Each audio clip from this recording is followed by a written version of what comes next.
ஜனநாயக நாடு என்ற போர்வையில் ஒரு சர்வாதிகார ஆட்சியின் கீழே இந்த பத்திரிகையாளர் சந்திப்பு நடந்துகிட்டு இருக்கிறதா நான் நினைக்கிறேன். ஏன்னா ஜனநாயகன்ற வார்த்தையை இங்கே எல்லோரும் பயன்படுத்துகிறோம். சாமானியன் உட்பட, திரைக்கலைஞர் உட்பட, அரசியல்வாதிகள் உட்பட, பத்திரிகையாளர்கள் அனைவரும் ஜனநாயகன்ற வார்த்தையை பயன்படுத்துகிறோம். ஆனால் எது ஜனநாயகம் என்பதுலாம் யாருக்குமே தெரிய மாட்டேங்குது. ஜனநாயகத்தின் உண்மையான விளக்கம் என்ன, அதன் பொருள் என்ன, ஜனநாயகம்னா அதில் யார் யாருக்கு என்னென்ன உரிமை இருக்குது, அடிப்படை உரிமை என்ன, இது எதுவுமே தெரியாமலே வாழ்ந்துகிட்டு இருக்கோம்.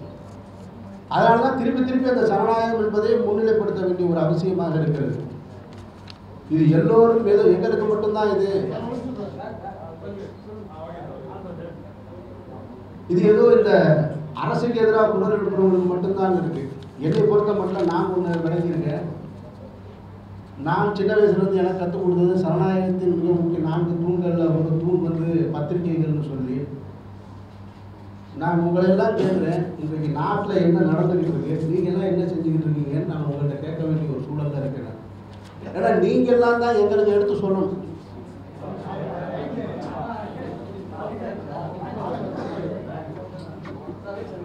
நீங்கள்லாம் தான் எங்களை வழி நடத்தணும்.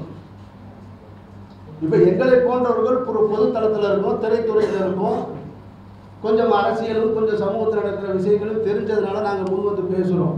சாமானியர்களும் பாமரர்களும் அல்லது தங்களுடைய வேலையும் தங்களுடைய குடும்பத்தையும் முன்னிறுத்தி போவர்களுக்கும் இங்கே நாட்டில் என்ன நடக்குதுன்னு சொல்ல வேண்டிய முதல் கட்டாயம் உங்களுக்கு இருக்கிறதா நான் நினைக்கிறேன். ஆனால் இன்றைக்கு தமிழகத்தை பொறுத்த மட்டும் என்ன நடக்குதுன்னா, ஆளுகின்ற மாநில அரசையும் மத்திய அரசையும் உமிழ்கின்ற எச்சிலை எங்கள் மீது தெளிக்கிறவர்களாக தான் இருக்கீங்க. அவன் என்ன சொல்கிறானோ அதை அப்படியே எங்களுக்கு சொல்கிறீங்க.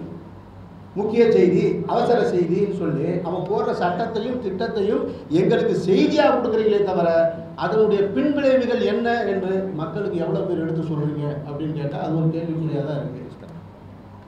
ஆனால் நீங்கள் எல்லாருமே ஒரு விளக்கம் கொடுப்பீங்க. ஏன் நாங்கள் எங்களுடைய ஒவ்வொரு தனிப்பட்ட முறையில் ஒவ்வொரு ஊடகங்களும் சேர்ந்து இல்லை நாங்கள் எங்களுடைய விவாதம் நடத்தணும்னு. இந்த விவாதம் என்பது ஒரு ஏமாற்று வேலைன்னு நான் நினைக்கிறேன். இந்த விவாதமே ஒரு ஏமாற்று வேலை தான். 4 கருத்தை வச்சுக்கிட்டு ஆதரவு கருத்து, எதிர்கருத்து, நடுநிலை கருத்து அப்படின்னு ஒன்று வந்துருச்சுன்னு சொன்னாலே எது உண்மையான கருத்து அதை சொல்லுங்க. ஆதரவு கருத்து, எதிர்கருத்து இருக்கு, நெறியாளர் நடுநிலையான ஒரு கருத்து சொல்லுவார். அப்போ உண்மையான கருத்து என்பது என்ன, அந்த மக்களுக்கு யார் தான் சொல்லுவோம்? அதை சொல்ல வேண்டிய பொறுப்பு உங்களுக்கு இருக்கா இல்லை? எங்களை விட உங்களுக்கு இருக்கிறதா நான் நினைக்கிறேன். ஒவ்வொரு முறையும் எங்களை போன்று யாரோ ஒருத்தர் வந்து நின்று நாங்களும் கூவ வேண்டியது இருக்குது, நாங்களும் கத்த வேண்டியது இருக்குது. நாங்கள் கத்துறத நீங்கள் அப்படியே இன்றைக்கு செய்தியாக போடுவீங்க.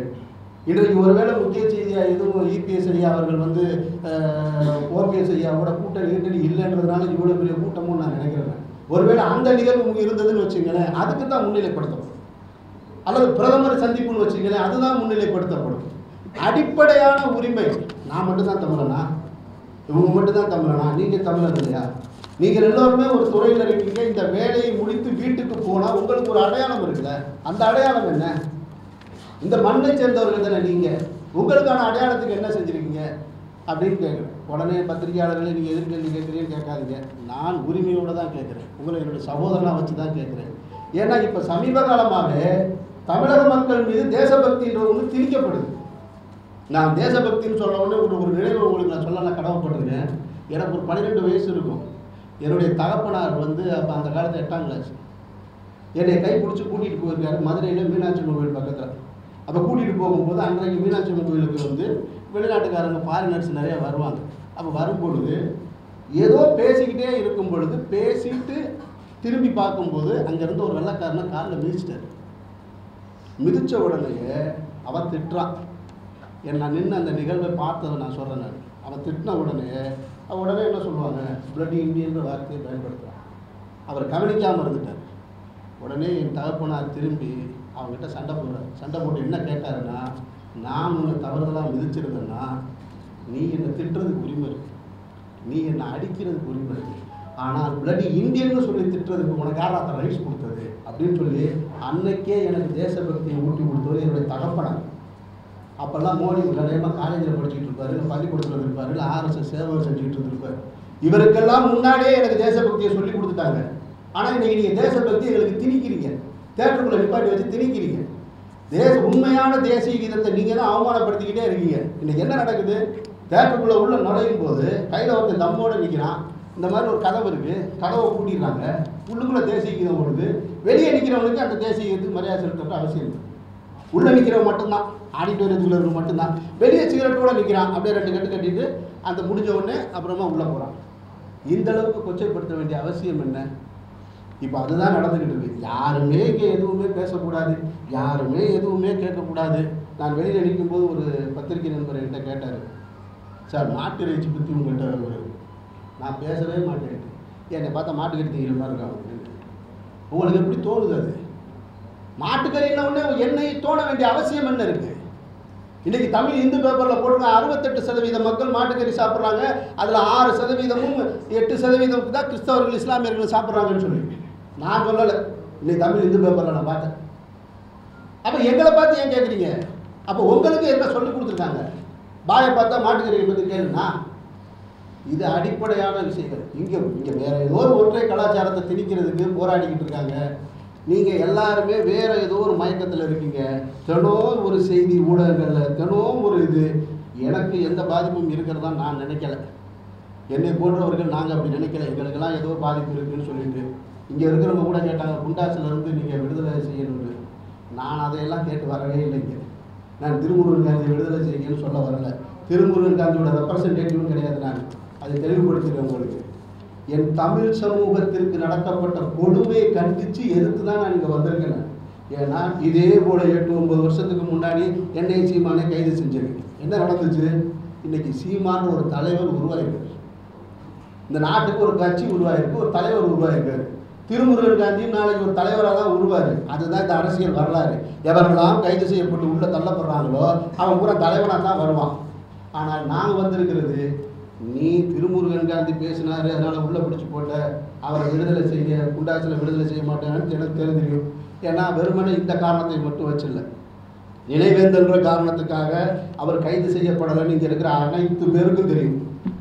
ஏன்னா எந்த பொது சொத்துக்கும் சேத விளைவிக்கலை, எந்த கலவரமும் நடக்கலை, கடந்த 6 வருஷமாகவும் நடக்கலை, இன்றைக்கும் நடக்கலை. அவர் ஆளுகின்ற மத்திய அரசுக்கு எதிராக அவர் கருத்தை பதிவு பண்ணுறாரு, அதனால அவர் கைது செய்யப்படுறார். நான் இங்கே வந்திருக்கிறது, இப்படி கைது செஞ்சுட்டா இனிமேல் யாரும் பேச மாட்டாங்கன்ற ஒரு எண்ணம் உங்கள். நீங்கள் எங்களை அச்சுறுத்துறீங்க இல்லையா? நாங்கள் உங்களை அச்சுறுத்த வந்திருக்கோம். நாங்கள் பேசுவோம். மாநில அரசையும் மத்திய அரசையும் அச்சுறுத்துவதற்கு நாங்கள் வந்திருக்கோம். நீங்கள் என்ன எங்களை அச்சுறுத்துறது? என்கிட்ட ஓட்டு வாங்கிட்டு போய் மேலே போய் சீட்டில் உட்காந்துட்டு நீ என்ன பயமுறுத்துவியா? அப்போ ஓட்டு போட்ட நான் உன்னை பயமுறுத்துறேன். நாங்கள் பேசுவோம். நான் பேசுவேன், ஐயா பேசுவாங்க, அண்ணா பேசுவாங்க, இனி வர்றவங்க பின்னாடி பேசுவாங்க. யாரும் பயந்தெல்லாம் இங்கே வாழலை. உண்மையை சொல்லப்போனால் தமிழகத்தில் என்ன நடந்துக்கிட்டு இருக்கு? இந்தியாவில் இருக்கக்கூடிய அனைத்து மாநிலங்களுக்குமே முன்னுதாரணமாக மாநில சுயாட்சியை முன்னெடுத்து போனது தமிழ்நாடு தான். இங்கே யார் ஆட்சியில் இருந்தாங்கன்றது இல்லை, அதிமுக இருந்திருக்கலாம், திமுக இருந்திருக்கலாம், ஆனால் எல்லோருமே மாநில சுயாட்சியை அதிகமாக முன்னிறுத்தியவர்கள். மறைந்த முதல்வர் ஜெயலலிதா அவர்கள் கூட மத்திய அரசுக்கு எங்கே கட்டுப்படாமல் தான் வாழ்ந்தாங்க. ஆனால் இன்றைய நிலைமை என்னவா இருக்குது தெரியுங்களா? ஒரு யூனியன் பிரதேசத்தை விட கேவலமாக இருக்குது. மத்திய அரசு என்ன சொல்லுதோ அதை செஞ்சு கொடுக்கக்கூடிய இடத்துல இருக்கு. மாநில அதிகாரம் என்பது யார் கையில் இருக்கிறதா தெரியலை, எதுவும் இங்கே நடக்கிறதா யாருக்கும் தென்படவே இல்லை. அதுதான் இன்றைய கேடுகட்ட நிலைமையாக இருக்குது. இந்த நிலைமை திருமுருகன் காந்திக்கோ அல்லது நாளைக்கு கைது செய்யப்பட போகிறவங்களுக்கோ, நெடுவாசல் போராட்டத்தில் இருக்கிறவங்களுக்கோ, அல்லது ஜல்லிக்கட்டு போராட்டத்தில் ஈடுபட்டவங்களுக்கோ, ஹைட்ரோ கார்பனுக்கு எதிராக போராடினவங்களுக்கோ இல்லை, ஒட்டுமொத்த தமிழக மக்களுக்கும் எதிரான செயலாகத்தான் நான் பார்க்குறேன். அதனால் இந்த செயல் வன்மையாக கண்டிக்கத்தக்கது. நாங்கள் அரசை எச்சரிக்கை செய்வதற்காக தான் நான் இங்கே வந்திருக்கிறதா என்னுடைய கருத்தை நான் பதிவு செய்வேன். நன்றி. தலைமைச் செயலாளர் கையெழுத்து இல்லாமல் குண்டாஸ் போட உங்களுக்கு தெரியுமா? தலைமைச் செயலாளருடைய கையெழுத்து இல்லாமல் குண்டாஸ் போட முடியாது. மாநில அரசு கைது செய்வதாக இருந்தால் கடந்த வருஷம் கைது செஞ்சுருக்கணுமா இல்லையா? இது 6 ஆண்டுகள் எதுக்கு நடந்துச்சு? 6 ஆண்டுகள் இதே மாரி நடக்க வேண்டிய அவசியம் என்ன? அப்போ நடந்தது இப்போ கைது செய்வேன்னு சொன்னால் அது தூண்டுதல் தான். அவர் உங்கள் ஊடகங்களில் தான் உட்காந்து பேசினார். திருமுருகன் காந்தி உங்கள் ஊடகங்களில் தான் உட்காந்து மத்திய அரசுக்கு எதிராக கருத்துக்களை சொல்கிறார். அவர் மட்டும் இல்லை, யாரெல்லாம் மத்திய அரசுக்கு எதிராக கருத்து சொல்கிறாங்களோ அவர்கள் குரல்களை நெரிக்கப்படுகிறது.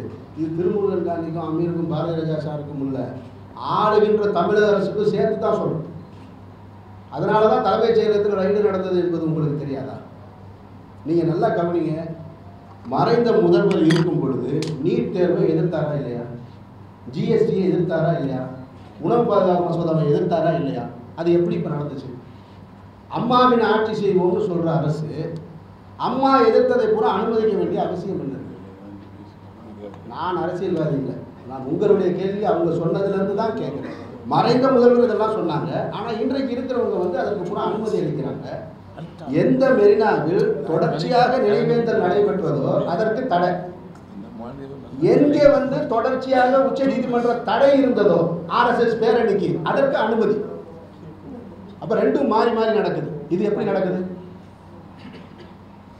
நடந்துகிட்டு இருந்ததுக்கு தடை, தடை செய்யப்பட்டதுக்கு அனுமதி. அப்போ அது மத்திய அரசு இல்லாமல் வேற என்னவா இருக்க முடியும்? நாம் அதைத்தான் திரும்ப திரும்ப கேட்குறோம். கீழடி சம்பவம் உங்கள் எல்லாருக்கும் தெரியும். 2500 ஆண்டுகளுக்கு முன்னால் வாழ்ந்தது. என் பாட்டை மட்டும் இல்லை, ஐயாவோட பாட்டை மட்டும் இல்லை, உங்கள் பாட்டை, உங்கள் மூதாதையர் எல்லாம் வாழ்ந்த இடம் அது. அங்கேருந்து தான் நம்ம வந்தோம். அவர் வாழ்ந்த இடத்த நாங்கள் போய் பார்க்குறோம். எங்கள் கண்ணுக்கு முன்னால் மண்ணை போட்டு மூடிக்கிட்டு இருக்கான். ஏன்னு கேட்டால் அந்த ஆய்வாளர் சொல்கிறார், ஆராய்ச்சியாளர், இல்லை எங்களுக்கு ஹைகோர்ட்டு உத்தரவுன்றார். சரி, அங்கேருந்து எடுத்த பொருள்லாம் எங்கேயான்னு கேட்டால் பெங்களூருக்கு அனுப்பிச்சி வைக்கிறோம்னு சொல்கிறேன். எதுக்கே பெங்களூருக்கு அனுப்பிச்சி வைக்கிறீங்கன்னா பாதுகாக்கிறதுக்கு இடம் இல்லைன்னு சொல்கிறேன்.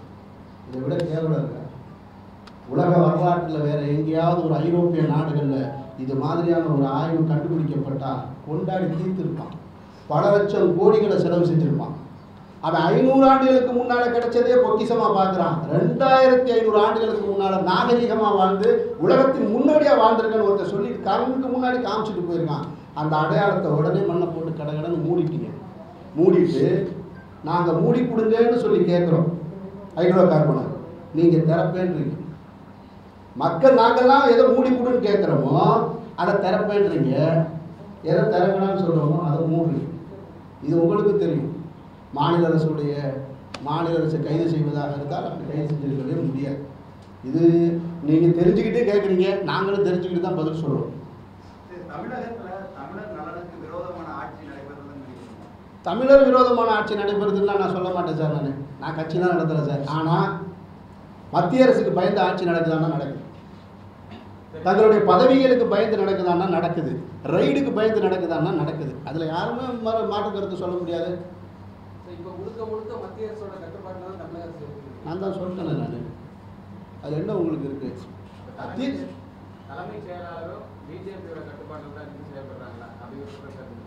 நீங்க தீர்மானிச்சுங்க பிரதர். நான் தான் திரும்ப திரும்ப சொல்றேன். என்ன தோணுதோ பண்ணி உங்களுக்கு எது நியாயம் சொல்றதோ அதை நீ யோசி.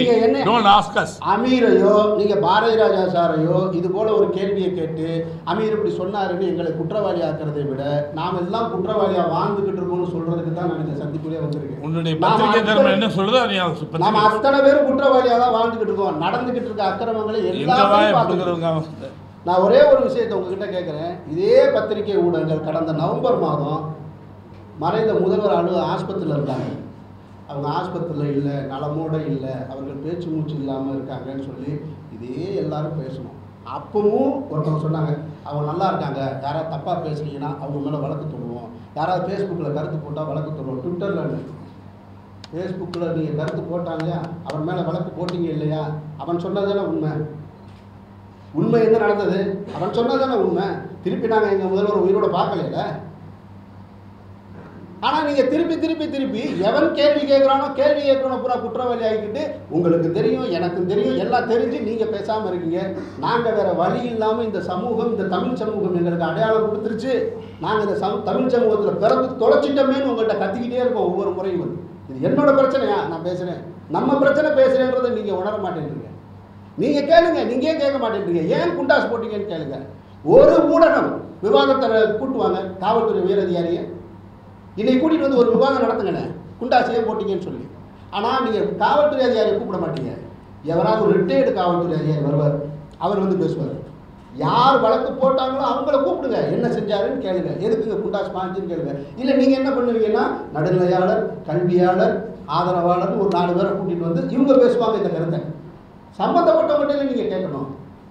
அப்படி நடத்தினா தானே என்னுடைய மக்களுக்கு தெரியும். ஒரு காவல்துறை உயரதிகாரி இன்றைக்கு வந்து விளக்கம் சொன்னா தானே தெரியும் என்ன நடந்திருக்குன்னு சொல்லி. எப்பயுமே என்னங்க பெருமையான செய்தித்தாளை ஊடகத்தையும் பார்த்தே தெரிஞ்சு நேற்றைக்கு ஒரு பிரச்சனைங்க, அதுக்கு ஒரு நிறைய அளவு ஒரு தீர்வு சொல்லிட்டாருங்க, இன்னைக்கு ஒரு பிரச்சனைங்க. நான் எதைத்தாங்க ஃபாலோ பண்ணுறது? நான் எதை பின்பற்றுறது? நான் காலையில் எந்திரிச்சு யார் என்ன உண்மையாளன்னு நான் தெரிஞ்சுக்கிறது சொல்லுங்கள். எல்லா டிவியும் ஒரு அரசியல் கட்சிகளுக்கு ஆதரவாக இருக்குது. நான் ஏற்கனவே பதிவு பண்ணியிருக்கேன். அனைத்து அரசியல் கட்சிகள் நடத்துகிற ஊடகங்கள் தாண்டி நடுநிலை என்று சொல்லக்கூடிய ஊடகங்களும் ஒரு கட்சிக்கு ஆதரவான நிலைப்பாட்டில் தான் இருக்குது. இதில் நாங்கள்லாம் வெறுமனை கத்தி என்ன செய்ய முடியும்? அமீருக்கு ஒரு வழக்கு போடுவீங்க, கொஞ்ச நாளைக்கு நான் அமைதியாக இருக்கேன், அவ்வளோதான். என்னுடைய தொழில் முடக்க போகிறதுனால வேலை செய்யப்படும். இல்லைன்னா யாராவது ஒருத்தர் வருவார், ஊயிஸ் அமீர் அப்படிம்பாரு. அவர் யார் இதுக்குள்ளே வர்றதுக்கு? அவர் ஆன்டி நேஷனல்பார், அவர் தேச துரோகின்னு சொல்லுவார். யாரு தான் உண்மையான தேசபக்தன்னு எங்களுக்கும் தெரியல. இல்லை தேசபக்தத்தை நிரூபிக்கிறதுக்கு நாங்கள்லாம் என்ன செய்யணும்னு நினைக்கிறீங்க சொல்லுங்கள். ஒரு யாகம் நடத்துங்க, ஒரு பெரிய தீ இது கொண்டு வாங்க, குதிச்சாவது காட்டுறேன் நான் தேசபக்தன். இதுக்கு மேலே என்ன செய்ய? நான் குதிக்கிறேன், நீ குதிக்க தயாராக இருக்க, வா, 2 பேரும் சேர்ந்து கைகோர்த்து குதிப்போம். அதனால் தயவு செஞ்சு நாங்கள் உங்களை அன்பாக கேட்டுக்கிறது, இந்த பத்திரிகையாளர் சந்திப்பு என்பது, ஏன்னா எங்களை தவிர யாரும் உங்ககிட்ட உரிமையோடு கேட்கவும் முடியாது, உண்மையாக பேசவும் முடியாது. ஏன்னா நாங்கள் யார், நான் ஐயாவாக இருக்கட்டும் உங்களாக இருக்கட்டும், யாரும் எந்த கட்சியை சார்ந்தவர்கள் இல்லை. எங்களுக்கெல்லாம் ஒரு அபிமானம் இருக்கும், இல்லாமல் இல்லை. நானே ஒரு இடத்துல திமுக ஓட்டு போட்டிருக்கேன், நானே ஒரு இடத்துல அதிமுக ஓட்டு போட்டிருக்கேன், நானே இன்னைக்கு வேற ஒரு சிந்தனையை பின்பற்றக்கூடியவனாக இருக்கேன். அதனால் எனக்கும் பொறுப்பு இருக்குது, உங்களுக்கும் பொறுப்பு இருக்குன்னு சொல்கிறேன். இனிமேலாவது வருங்காலத்தில் என்ன நடக்குது இந்த நாட்டில்? எதுக்கு நீட் தேர்வு இப்போ கொண்டு வர வேண்டிய அவசியம் என்ன வந்தது? நீட் தேர்வுனால் பாதிக்கப்பட போகிறது நானா? சொல்லுங்கள். உங்களுடைய பிள்ளைகள், நம்மளுடைய பிள்ளைகள், நம்மளுடைய எதிர்கால சந்ததி பாதிக்கப்பட போகுது. பிரைவேட் இன்ஸ்டியூட்டில் கொண்டு போய் நீ படிக்க வைக்க சொல்கிறீங்களே, அப்போ எதுக்கு தான் இங்கே இருக்கக்கூடிய கல்வி நிறுவனங்கள் அது என்ன தான் செய்யும்? இப்போ பள்ளிக்கூடம் என்ன தான் கற்றுக் கொடுக்கும்? 1ஆவதுலேருந்து 12ஆவது வரைக்கும் சொல்லிக் கொடுத்தவங்க அப்போ முட்டாளாவேன். அந்த கல்வி நிறுவனங்கள்லாம் வீணுன்னு சொல்கிறீங்களா நீங்கள்? நீங்கள் போய் பிரைவேட் இன்ஸ்டியூட்டில் படிச்சுட்டு வந்தால் தான் நீட் எக்ஸாம் எழுத முடியும்னு சொல்ல வைக்கிறதுக்கான காரணம் என்ன இருக்குது? நீட் எக்ஸாம் கொண்டு வாங்க, பிரைவேட் இன்ஸ்டியூட்டை பூரா நீங்கள் பேன் பண்ணுறதுக்கு தயாராக இருக்க அரசு? நான் கேட்குறேங்க. நீட்டுக்கு நாங்கள் பயப்படலை, நீட்டுக்கு நான் பயப்படல, என் பிள்ளைய பயப்படல. நான் ஒரே ஒரு கேள்வி கேட்குறேன், நீ நீட் எக்ஸாமே வைப்பா, நீட் எக்ஸாமை எழுதி பாஸ் பண்ணுறதுக்கு நிச்சயம் வருவான், என் பிள்ளை வருவான், இல்லைனா என் பேரை வருவான். நீ பிரைவேட் இன்ஸ்டியூஷனை பூரா மூடுவான், மூடிட்டு அப்போ படிக்கிற பள்ளிக்கூடத்துலேயே அந்த கல்வியை சொல்லித்தர முடியும், அந்த தேர்வை எழுத முடியும் ஒரு கட்டாயத்தை கொண்டு வாங்க. இதை நீங்கள் கேட்கலாம்ல, ஏன் கேட்க மாட்டேங்கிறீங்க? நான் என்ன கேட்டப்ப நான் உங்களை ஒன்றுமே கேட்காதீங்கன்னு சொல்லேன், அது அவர் கேட்டு சொன்னார். நான் உங்களை அப்படி சொல்லவே இல்லை. நான் பொதுவாக சொல்கிறது, இது எல்லாமே இது திருமுருகன் காந்தியுடைய பிரச்சனை இல்லை, தமிழக மக்களுக்கு தொடுக்கப்படுற அநீதியின் ஒட்டுமொத்த பொருளாக தான் இதை நீங்கள் பார்க்கணும். ஜல்லிக்கட்டு போராட்டம் நடந்தது மாட்டுக்காக ஆரம்பித்து அப்புறமா ஒட்டுமொத்த மனிதனுக்கான பிரச்சனையாக மாறினது போல், அப்படி தான் நான் இந்த சந்திப்பை பார்க்கலன்னு முதல்ல உங்கள்கிட்ட நான் சொல்லிட்டேன். எனக்கும் இருக்குது, உங்களுக்கு இருக்குது. நான் சத்தியமாக உங்களை குறை சொல்கிறதுக்காகவோ உங்களை கேள்வி கேட்குறதுக்காக வரல. நீங்களும் நானும் சேர்ந்து கேட்கணுன்றதை மட்டும் நினைவுபடுத்துறதுக்காக வந்திருக்கேன். அது என்னுடைய கடமையாக நான் நினைக்கிறேன். நீங்கள் என்ன வேணாலும் சொல்லலாம், என்ன வேணாலும் விமர்சனம் பண்ணலாம். நான் கேட்பது போல் உங்களுக்கு உரிமை இருக்குது. ஆனால் நமக்கு எல்லாருக்கும் பொறுப்பு இருக்குது. அதை மட்டும் உணர்ந்தவர்களாக நம்ம இந்த இடத்துல இருந்து போனால் நல்லா இருக்கும்னு நான் நினைக்கிறேன்.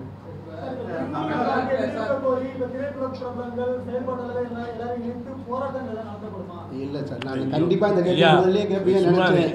இல்லை, இது அப்படி இல்லை. உனக்கு என்ன ஒரு மாதத்துக்கு உனக்கு செய்தி வேணும், ஒரு மாதத்துக்கு அவனுக்கு செய்தி வேணும். இல்லை சார், இல்லை சார், அதாவது எப்பொழுதுமே இந்த நாட்டில் எல்லாரும் சேர்ந்து எந்த போராட்டத்திலையும் கலந்துக்கிட்டதே இல்லை. அது உங்களுக்கு தெரியல.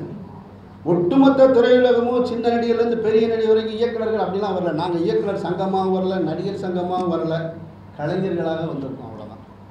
திரைத்துறை சார்ந்தவங்க அவங்க கருத்தை நிச்சயமாக நாளைக்கு சொல்லுவாங்க, சொல்லாமல் இருப்பாங்க. அதனால் நாங்கள் ரெப்ரசன்டேட்டிவ் இல்லைன்றதை உங்கள்கிட்ட பதிவு பண்ணுறோம். நாங்கள் எல்லாம் உங்களுக்கு அறிமுகமானவர்களாக உங்களை சந்திச்சிருக்கோம்.